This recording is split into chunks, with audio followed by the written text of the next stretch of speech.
이번 영상에서는 PBL에 임하는 의대생을 위한 12가지 팁을 말씀드리겠습니다. 저는 한양의대 의학교육진흥원 의학교육학 교실 김도환입니다. 이 자료는 아래 다음 논문의 주요 내용을 요약한 것으로 더 구체적인 내용은 원문을 참고해 주시기 바랍니다. 본격적인 설명에 앞서서 간단한 인트로덕션을 말씀드리겠습니다. PBL, 즉 Problem Based Learning, 문제 중심 학습은 전 세계 많은 의과대학에서 교육과정에서 일정 정도 활용되고 있는 교수법입니다. 인지심리학적 기반을 둔 PBL 활용의 이론적 근거에는 다음과 같은 것들이 있습니다. PBL은 임상 시나리오를 활용함으로써 능동적 학습을 촉진할 수 있고 학습자의 사전 지식을 활성화함으로써 기존 경험이나 배경 지식에 바탕한 시나리오 이해를 촉진합니다. PBL은 시나리오라는 주어진 맥락에서 학습하게 함으로써 지식의 적용이나 회상 가능성을 더 높여주며 PBL에서 여러 학생들은 협력적으로 학습하게 되어 동기부여, 추론기술, 심화학습의 향상에 긍정적으로 영향을 줄 수 있습니다. 첫 번째 팁입니다. PBL에 임하는 학생들은 PBL에 대해서 지나치게 겁먹지 않아도 괜찮습니다.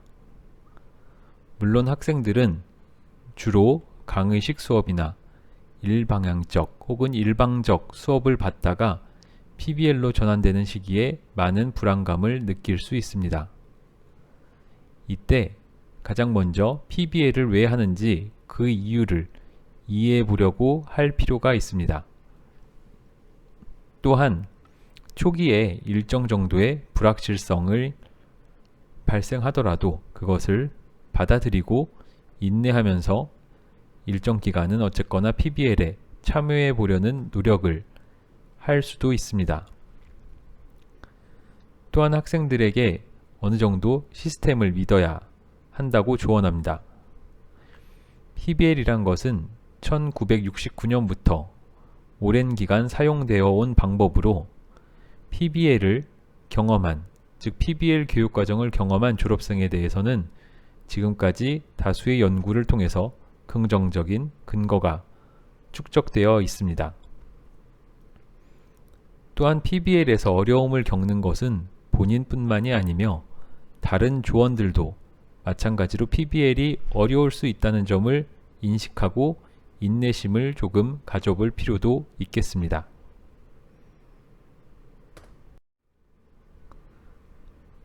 두 번째 팁으로 같은 PBL 조원들과 협력을 하기 위한 노력을 해보셨으면 합니다. PBL을 위하여 조가 꾸려지면 장기간, 적어도 일정 기간 동안 그 조원들과 함께 PBL을 진행해 나가게 될 것입니다. 따라서 그 조원들을 알아가기 위한 노력을 하는 것이 필요합니다. 식사를 같이 하거나 어떤 이벤트를 만들어 볼 수도 있겠습니다. 그렇게 조원들끼리 서로 더 잘 알게 될수록 그 조 혹은 그룹은 퍼포밍 단계로, 즉 더 발전된 그룹의 형태로 나아가게 될 것입니다. PBL을 위하여 만들어진 조가 단순히 스터디 그룹이 아니라 하나의 실천 공동체가 되도록 노력해 보시기 바랍니다. 실천 공동체라는 것은 궁극적으로 여러분이 의사가 되기 위하여 함께 하나의 주어진 임상 시나리오를 이해하기 위해서 협력하고 학습하는 그러한 실천을 함께하는 공동체를 의미합니다. 협력과 토론이 중요한 이유는 어떤 개념을 혹은 내용을 이해하고 그것으로부터 의미를 만들어 나가는 것이 개개인이 혼자 하는 부분도 있겠지만 무엇보다 그러한 이해와 의미를 만들어 나가는 과정은 사회적으로 이루어질 수 있기 때문입니다. 서로에게 비판적인 질문을 던질 수도 있고 이론이나 서로의 진술에 반론을 제기할 수도 있을 텐데 그러한 상황에서 인지적인 갈등이 발생할 수도 있습니다. 하지만 그것은 결국 학습에 더욱 도움이 될 것입니다. 세 번째 팁입니다. 그룹이 PBL에서 학습 목표를 만들기 전에 어떠한 사전 지식을 각자가 그리고 모두가 가지고 있는지 그것을 활성화해 보시기 바랍니다. 사전 지식이라는 것은 새로운 지식을 구성하고 변형하는 토대가 됩니다. 내가 이미 가지고 있는 사전 지식을 말로 표현해 보는 것은 새롭게 내가 받아들일 정보를 처리하는데 도움을 줄 수 있습니다. 예를 들어서 리프로덕션과 관련된 시나리오가 있다면 앞선 수업에서 메이오시스나 마이토시스를 배운 내용을 다시 한번 토론하고 그 과정을 그려보는 사전 지식의 활성화를 해볼 수 있는 것입니다. 반대로 사전 지식이 충분히 활성화되지 않은 상태에서 학습 목표 혹은 러닝 이슈를 만들게 되면 시나리오와 관련이 떨어지는 비특이적인 학습 목표를 생성할 위험이 있습니다. 네 번째 팁입니다.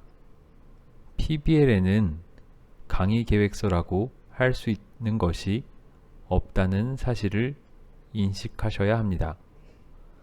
설령 PBL이라는 과목에서 공식적으로 제공되는 강의 계획서가 있다 하더라도 그것은 PBL에서 배워야 하는 여러 가지 것들의 일부, 즉 part of the story에 불과합니다.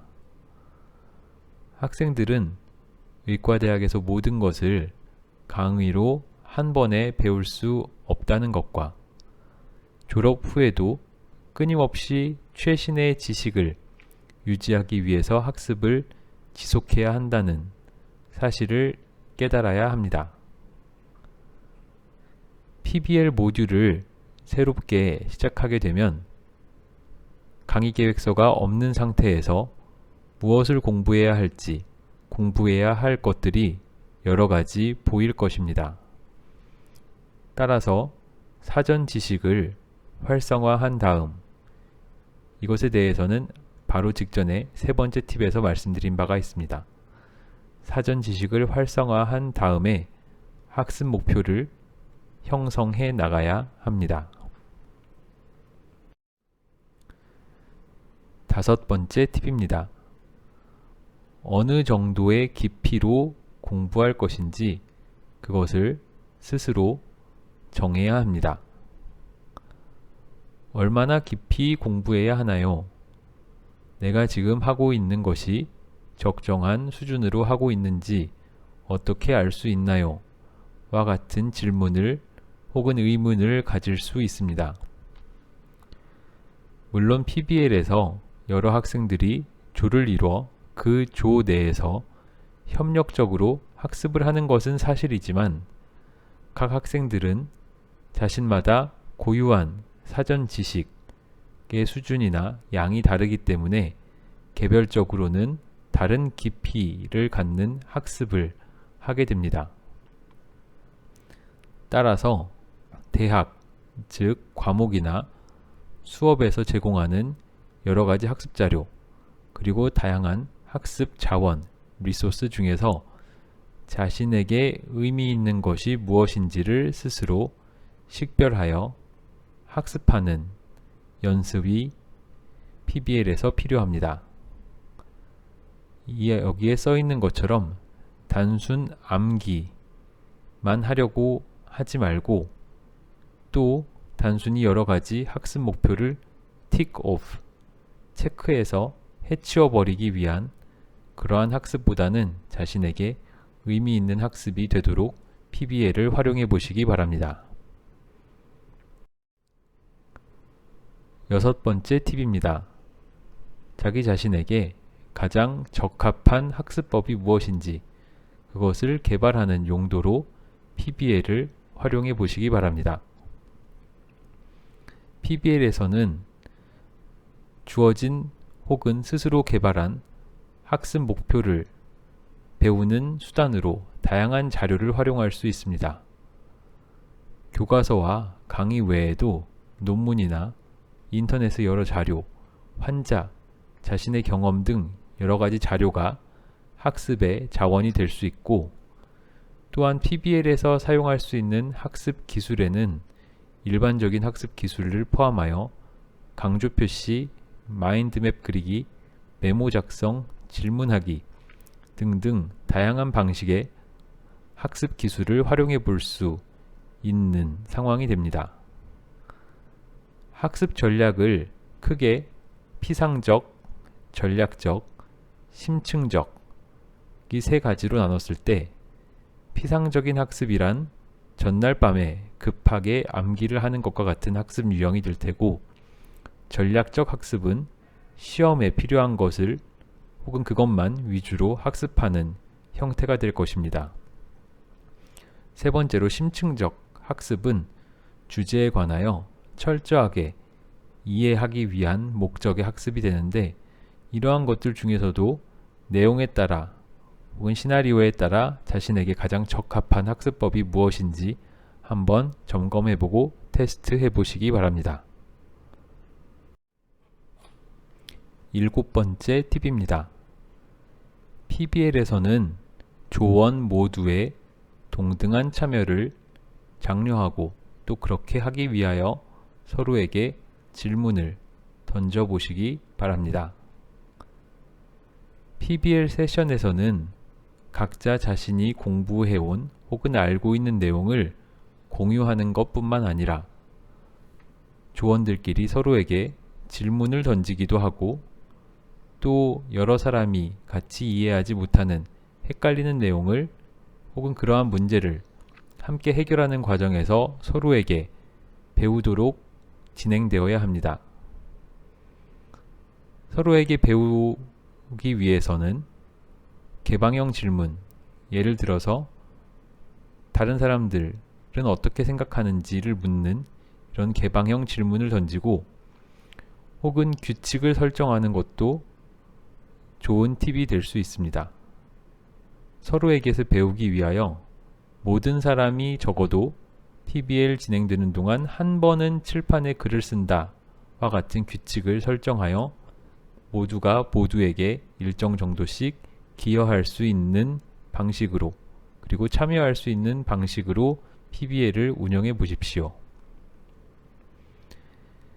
그룹이 잘 작동하지 않는 상황이 발생할 수도 있는데 그러한 그룹의 기능 장애를 해결하는 것은 조장이나 서기 혹은 튜터와 같은 한두 사람의 역할이 아니라 그 조에 포함된 모든 사람의 책임임을 인식하세요. 그리고 그룹 내에서 좋은 팀워크를 리드하고 촉진하는 것은 PBL뿐만 아니라 나중에 모든 의사에게 필수적으로 요구되는 역량이기 때문에 PBL에서 이러한 연습을 하는 것도 중요합니다. 여덟 번째 팁입니다. 다른 조언의 다른 관점을 존중하여야 합니다. 모든 문제에 정답이 있는 것은 아니며 어떤 문제에는 정답이 없을 수도 있고 PBL의 증례나 시나리오 자체가 그렇게 구성되어 있을 수도 있습니다. 그것은 실제로 의학에는 확실한 것, 단 하나의 확실한 것이 존재하지 않는 경우가 많기 때문입니다. 이러한 사고에 혹은 생각의 발전 과정을 크게 4단계로 구분하면 첫 번째로 이원주의, 듀얼리즘 상태가 있습니다. 이 상태에 있는 혹은 이러한 사고를 가진 사람은 단 하나의 올바른 해결책이 있다고 믿으며 학생이라면 그 하나의 올바른 해결책이란 교수자, 즉 가르치는 사람으로부터 배운 것이 올바른 해결책이라고 믿는 경향 혹은 그러한 사고방식을 말합니다. 그 다음 단계는 다원주의의 단계로 나아갑니다. 다원주의 단계의 생각을 하는 경우에는 어떤 문제에 대해서 다양한 해결책이 있고 동료들의 의견을 수용할 수 있다고 생각합니다. 하지만 여전히 다원주의의 사고방식에서는 정답, 옳은 답이 있고 그 옳은 답이란 교수자가 제시한 답이라고 생각합니다. 한 단계 더 나아가면 상대주의적인 사고가 있습니다. 상대주의적인 관점에서는 여러 다양한 의견, 각각의 장점 혹은 단점의 가중치를 두어서 무엇이 더 옳고 그른지 판단할 수 있다고 생각하며 여러 가지 의견에는 동료의 의견, 그리고 교사, 가르치는 사람이 제시한 정보도 포함됩니다. 하지만 이것은 어떤 하나의 확실한 정답으로서 수용하는 것이 아니라 이 다양한 의견의 장점 혹은 단점을 비교하기 위해서 그리고 그것을 비교하고 나서 수용하기 위해서 활용하는 것입니다. 마지막 단계는 헌신의 단계인데 이 단계에서는 상대주의보다 한 발 더 나아가 개인적 경험에 더하여 다양한 출처에서 학습한 지식을 평가 및 통합하고 실제 일상적인 문제에 적용하는 문제 해결에 헌신하는 그러한 단계가 될 수 있습니다. 아무튼 중요한 것은 사람마다 1단계부터 4단계까지 여러 단계에 대해서 그거 하나의 정답이 없다라는 사실을 수용하는 정도가 사람마다 다르기 때문에 PBL에서도 정답이 없을 수 있다라는 것에 대한 반응 역시 사람마다 다를 수 있고 그러한 서로 다른 관점을 조언들끼리 존중해야 할 필요가 있습니다. 9번째 팁입니다. 증례에서 언급되는 모든 주제, 그것이 해부학이든 생리학이든 병리학이든 혹은 공중보건이나 윤리에 관한 것이든 그 모든 주제를 배우기 위해서 노력해보고 또 적용해보고자 노력해보시기 바랍니다. 이 여러가지 주제에는 췌장의 구조와 기능과 같은 기초의학적 문제, 그리고 당뇨병의 원인과 같은 병태생리적 문제, 당뇨의 관리 및 치료, 당뇨로 진단받거나 치료 중인 환자의 심리사회적 의미와 같은 문제도 있고 당뇨 진단이 가족과 사회생활에 미치는 영향, 공중보건 차원에서의 변화 양상 등과 같은 여러가지 주제가 하나의 시나리오 내에서 다뤄질 수 있습니다. 이처럼 다양한 주제를 통합해서 논의한다면 Situated Learning 이라는 과정을 통해서 나중에 유사한 상황을 접했을 때 쉽게 활성화할 수 있는 체계적 지식의 네트워크가 형성되게 됩니다. 이러한 체계적 지식의 네트워크를 스키마 또는 일리스 스크립트라고 하는데 PBL에서 여러가지 주제를 통합하여 논의할 때 장점이 될 수 있습니다. 10번째 팁입니다. 필기보다, 즉 노트로 적어놓은 내용보다 화이트보드 등과 같은 것을 사용해서 자기 자신의 말로써 설명해보는 연습을 해보시기 바랍니다. 자신의 머릿속에 담겨있는 지식을 회상, 즉 리콜 해가면서 일관되게 설명하는 연습, 그럴 수 있는 능력은 미래의 의사로서 직면할 상황에 대한 준비 과정이 될 수 있습니다. 노트나 필기를 보고 읽지 않는 것, 즉 필기를 활용하지 않음으로써 단순히 보고 읽는 능력이 아니라 실제 자신의 이해도 혹은 이해 수준을 보여주고 또 스스로 점검해 볼 수 있습니다. 내용을 자신의 말로 설명하는 데 있어서 다이어그램을 활용하거나 화이트보드와 같은 보드를 활용한다면 집중도를 더 높이고 토론을 촉진할 수 있다는 장점도 있습니다. 이처럼 토론을 통해서 PBL에서는 서로의 지식 격차를 채워줄 수 있습니다. 11번째 팁입니다. PBL이 종료되는 시점에서는 자기 자신의 성과나 행동을 성찰 그리고 평가해보고 또한 동료와 튜터에게 피드백을 주는 연습을 하는 시간으로 활용해 볼 수 있습니다. 자기 성찰은 경험학습 사이클에서도 중요한 단계로 포함되어 있습니다. CE, Concrete Experience 단계를 지나 그 다음이 Reflective Observation 단계이고 그 다음은 Abstract Conceptualization, 마지막으로 Active Experimentation 단계가 경험학습의 4단계인데 이때 여기서의 R이 Reflection 단계를 포함합니다. 그룹의 평가는 모든 PBL 세션이 끝났을 때 모든 구성원이 참여하여 진행하는 것이 바람직합니다. 그룹이 잘 진행되었는지를 확인하고 평가하는 활동인데 무엇이 잘 되었는지, 모든 조원, 모든 사람이 협력적으로 PBL에 작업하고 참여했는지, 시간은 잘 관리되었는지, 조에서 만들어낸 학습 목표가 시나리오를 이해하는 데 실제로 도움이 되었는지, 이번 PBL 세션에서 발견한 우리 조의 문제를 다음 세션에서 어떻게 개선할 수 있을지 등을 논의하는 그룹 평가 시간을 가져보시기 바랍니다. 마지막 12번째 팁입니다. PBL에서 배운 기술을 다른 상황에도 적용해 보고자 시도해 보십시오. PBL에서는 다양한 학습 기술을 익힐 수 있습니다.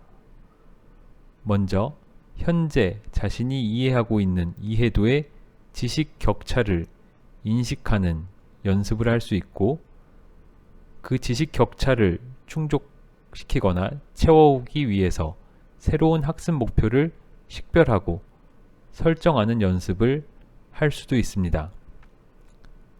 또한 지식 격차를 채우는 과정에서 나 혼자가 아니라 다른 사람들과 협력하는 연습도 할 수 있습니다. 이러한 PBL에서 요구되는 다양한 학습 기술을 PBL을 벗어난 다른 상황에서도 적용하고자 노력한다면 PBL의 효과를 더욱 크게 누릴 수 있을 것입니다. 지금까지 말씀드린 12가지 팁을 정리하면 다음과 같습니다. 가장 먼저 PBL이 시작되었을 때 PBL이 처음이라고 해도 지나치게 겁먹지 않을 필요가 있습니다. 또한 다른 조원들도 모두 어느 정도 걱정하고 불확실성을 느끼기 때문에 같은 PBL 조원들을 알아가고 협력하고자 하는 노력이 필요합니다. PBL 과정에서 조 내에서 학습 목표, 러닝 이슈를 만들어야 할 텐데 그것을 만들기 전에는 반드시 사전 지식을 활성화해서 기존에 아는 것과 새롭게 알아야 할 것을 연관시키고자 노력해야 합니다. PBL에는 별도의 강의 계획서라는 것이 없고 스스로 조 내에서 목표를 만들어내는 것이 중요하다는 것을 인식하고 공통의 목표를 갖고 있음에도 어느 정도 깊이로 공부할 것인지는 학생마다 배경 지식의 폭과 관심사에 따라 달라질 수 있다는 것을 아셔야 합니다. PBL에서 지식을 학습하는 것도 중요하지만 자신에게 어떠한 학습법이 가장 적합한지 그것을 개발하는 용도로도 활용할 수 있으며 PBL 과정에서는 모두의 동등한 참여를 장려하고 서로에게 적극적으로 질문을 던져서 더욱더 학습과 토론을 촉진할 수 있습니다. 여러 조언마다 정답이 어느 정도 확실하게 있을 수 있는지에 대한 서로 다른 관점을 가지고 있을 텐데 그러한 서로 다른 관점을 존중할 필요가 있고 하나의 직내에서 다루고 있는 여러 가지 주제 그것이 기초의학에 관한 것이든 임상의학에 관한 것이든 혹은 공중보건이나 윤리, 전문직업성에 관한 것이든 그러한 모든 주제를 학습하고자 하는 노력이 필요합니다. PBL은 필기를 하거나 노트를 활용하기보다는 화이트보드와 같은 것을 활용하여 자신이 알고 있는 것을 다른 사람에게 자기의 말로 설명할 수 있는 기술을 연습하는 기회가 될 수 있으며 PBL을 모두 마쳤을 때 종료 시점에서는 자기 자신의 수행 능력 혹은 PBL에서 스스로의 활동을 성찰하고 평가하고 또한 동료와 튜터에게 피드백을 주는 시간을 갖는 게 필요합니다. 마지막으로 PBL에서 배운 기술을 PBL뿐만 아니라 다른 학습 상황에도 적용하고자 노력해 보시기 바랍니다. 이상의 12가지 팁이 PBL에 임하는 여러 학생들의 학습에 도움이 되기를 바랍니다. 감사합니다.